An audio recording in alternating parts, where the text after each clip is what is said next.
Na Band FM, quem ama não esquece.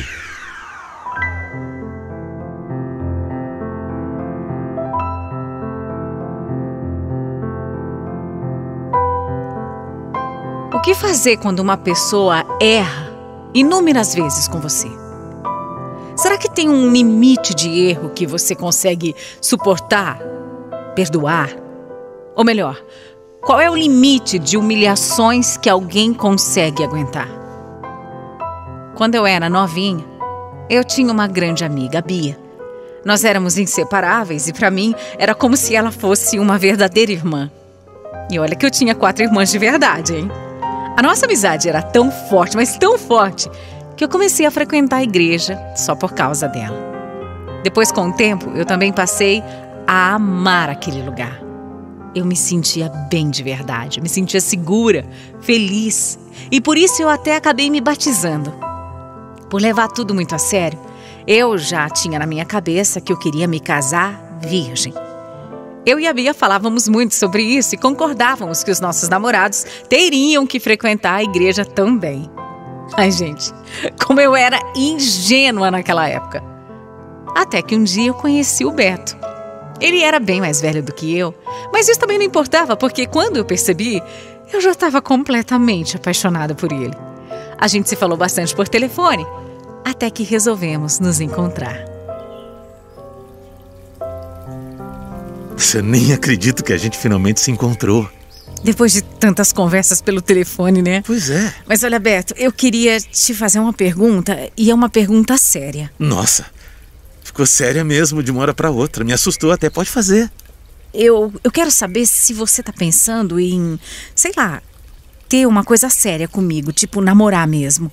Porque você sabe, né? Eu sou da igreja e se for pra eu ficar com alguém, tem que ser tudo bem certinho. Bom, eu também tô procurando coisa séria. E apesar de não frequentar a igreja, eu quero ser o mais respeitoso possível com você. Olha, Mariana, eu juro, você pode acreditar em mim. Vai ser tudo no seu tempo e sem pressão. Ouvir aquilo dele me deixou tão feliz e fez com que tudo que eu estava sentindo por ele aumentasse ainda mais. Na minha cabeça eu tinha encontrado o meu príncipe encantado. Só que com o tempo, todos os meus sonhos foram indo por água abaixo porque o Beto não cumpriu a palavra dele. Ele começou sim a fazer pressão para que a gente fizesse muito mais do que só ficar nos beijos e abraços. Chegou um momento em que ele passou a me ameaçar e disse que se eu não fizesse o que ele queria, ele ia atrás de outra mulher. Apesar de toda aquela pressão, eu não cedi.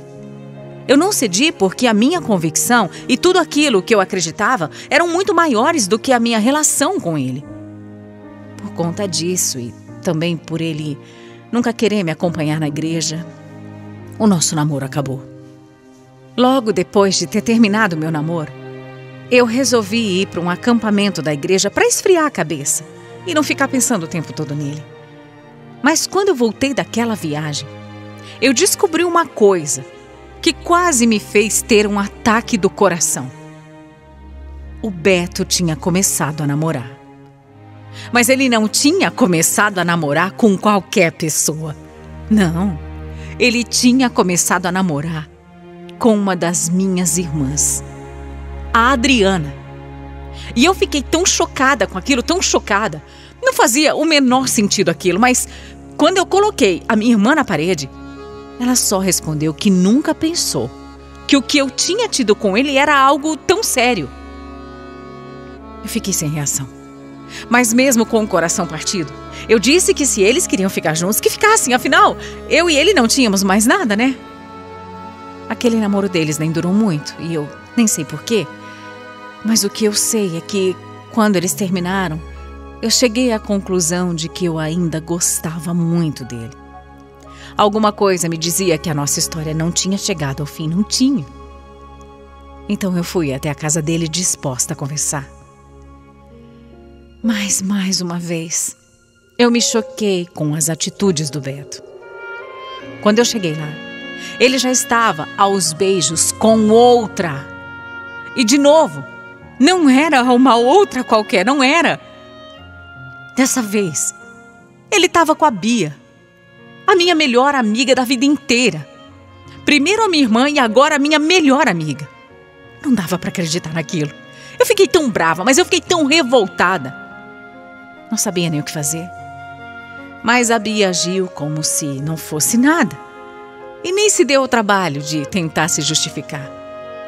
Ela foi tão fria. Nem parecia minha melhor amiga. E o Beto? O Beto? Eu não entendi o que ele estava fazendo com ela.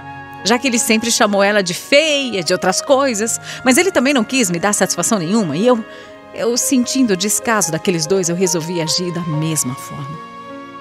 Passei a ser fria, fingindo que não me importava com nada. Quando, na verdade, por dentro, eu estava me acabando de tanto sofrer.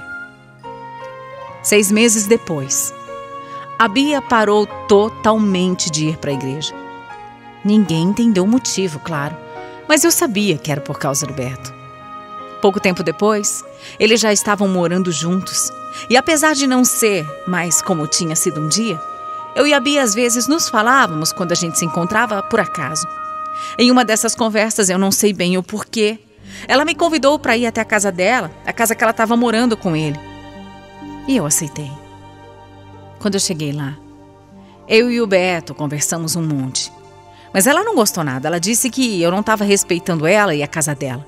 Mesmo que a conversa não tinha nada a ver, né? O que eu percebi é que aquele relacionamento entre nós era bem complicado.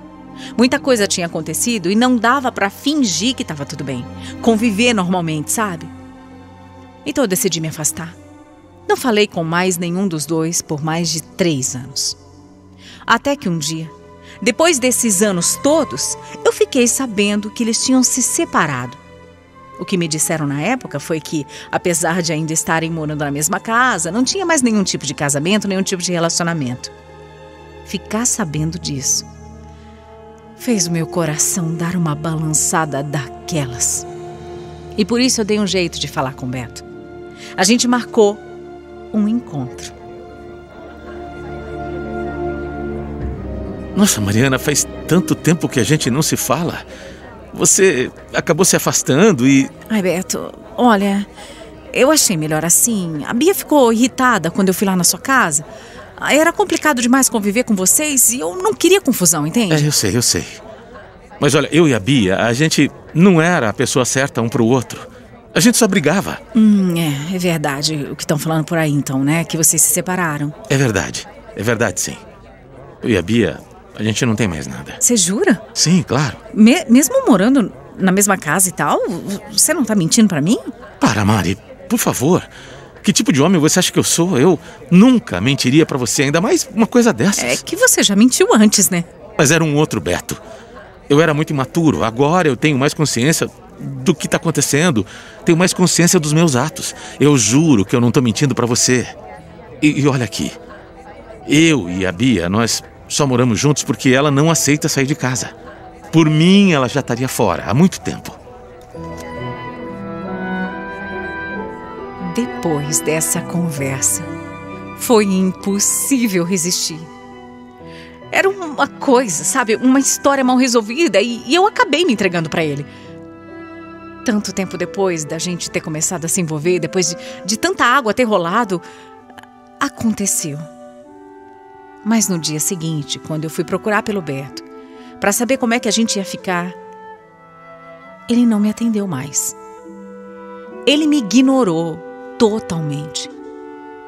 Eu não sabia o que pensar e eu cheguei a me perguntar se eu não tinha feito alguma coisa errada pra ele. Só que bem pouco tempo depois eu fui entender o que estava acontecendo. Porque a Bia veio atrás de mim. Ela mesma. A minha ex-melhor amiga veio me confrontar dizendo que tinha visto as mensagens que eu mandei no celular do Beto.